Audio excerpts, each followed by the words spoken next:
हमें एक आज़ाद अफगानिस्तान د پاکستان له لوري د افغانستان استقلال او خپلواکۍ ته پر درناوي د مولانا فضل الرحمن ټینګار د پاکستان د جمعیت علما اسلام مشر په یوه خبري ناسته کې وایي تر هغه چې اسلام آباد د افغانستان په وړاندې د لاسوهنې او ولکې لیدلوری ولري د دواړو هیوادونو ترمنځ به ستونزې حل نشي.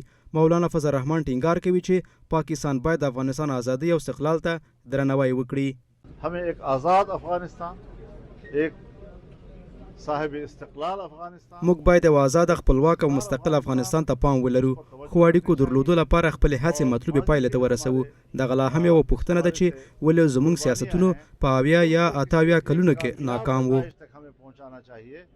په همدې حال کې د پاکستان یو شمېر رسنیو د خیبر پښتونخوا د یو پخواني چارواکي له قوله په پېښور کې تر 2 ورځو د افغانستان او پاکستان ترمنځ د سولې غونډه ترسره کېدو خبر ورکړی دی.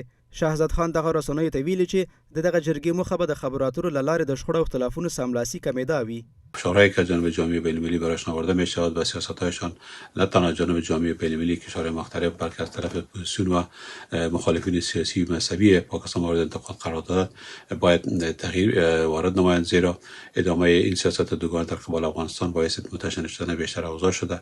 روابط سیاسی، اقتصادی، اجتماعی، فرهنگی و حتی روابط کلتوری و همسایگی خوب میان افغانستان و پاکستان به خطر مواجه می‌سازد.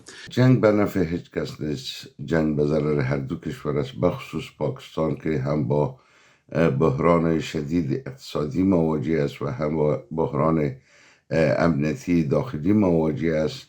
من فکر میکنم که اگر پاکستان باز هم شوق جنگ داره با افغانستان اینا سخت اشتباه میکنن. د پاکستان د رسنیو د راپورونو له مخې په دغه غونډه کې سیاسي، قومي مشران، دیني علما، د مدني ټولنې غړي، سوداګر او په پاکستان کې یو شمېر میشت افغانان به هم حضور ولري.